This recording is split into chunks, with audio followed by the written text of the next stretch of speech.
Hello guys, welcome sa RJ's Farm. Pumunta tayo ngayon sa farm ng hapon. So time check 5 o'clock. Tingnan natin kung ano yung itsura ng farm pag hapon. So makikita natin ayan, palubog na yung araw. Then nandito tayo sa gitna ng palayan. Tsaka andun yung bagong buhos na kalsada. So check natin yung mga tanim nating mulberry kung aabot pa sila sa Valentine's or kung kailan sila pwedeng i-pick and pay. Yan. At saka i-update ko na rin kayo doon sa pinro nating mulberry na 5 months old. Yan, ito yung mga 5 months old. Ayan, medyo naglabas na sila ng bunga. So kukunti pa lang yung nilalabas niya kasi first time pa lang niyang magbunga mga to. Ayan, so tinry lang muna natin sila. Ayan. And then ito yung mga mulberry natin. Ayan, nasa ano na sila, malapit na silang mahinog. Ayan, red na sila eh. So mga 1 week or kulang 2 weeks yan bago pwede na silang mahinog. Ayan. Mas naging red sila pag nasisikatan ng araw ngayon. Then yung mga to medyo marami-rami din na naman sila.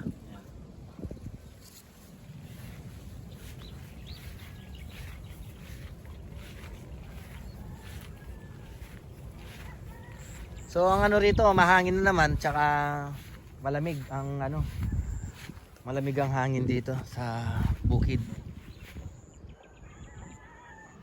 Ito yung mga iba. Pati itong mga 3 months old na kakalipat lang dahil matured nga sila.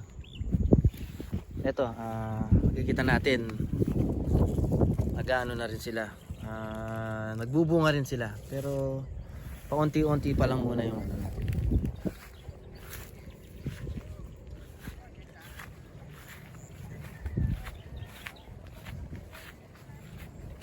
Then nandito rin pala si Mama, tinignan yung farm.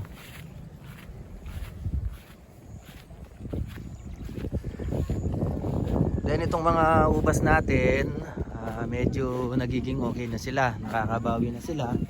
Pero hindi muna natin sila papamungahin, papahinga muna natin sila para lumakas sila. Or kung sakali magpapabunga lang tayo dito, mga 5 o kaya 10 ano lang muna,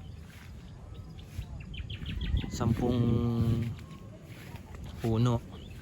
Tapos dati kasi nung nakaraang linggo nanalo tayo ng grapes cutting sa isang Facebook group natin. So rare variety. So nung dumating 3 pieces yun, ang ginawa natin ay yung tatlo, pinutol natin sa 3 dulo nila, yung tatlo, tapos i-ginrap natin dito. Ayan, tinry natin i-grap dito sa katauba, tsaka yung isa dun sa may i-ginrap natin sa may Brazilian hybrid. Ayan siya oh. So parang nakikita ko medyo sana magtuloy na yung ano niya, na may lumalabas na siya na na shoot. Tsaka nandun yung isa sa may dulo ba yata yun, sa may hindi ko lang sa may Black River ba yun sa yan, ito yung medyo, tsaka nakapagtanim na rin pala tayo dito. Yung ito yung Baikonur natin, nagtanim tayo dito. Ayan, ito yung Baikonur natin. Ayan, kakalipat lang ng Baikonur. Tsaka ito yung mga dati, mga dito, Black River. Ayan. Ito pala yung mga sinubukan nating itanim na sunflower. Ayan. Pabukadkad na sila. Tapos yung mga na-damage nung baha, ayan, may mga mangilan-ngilan na mag-survive.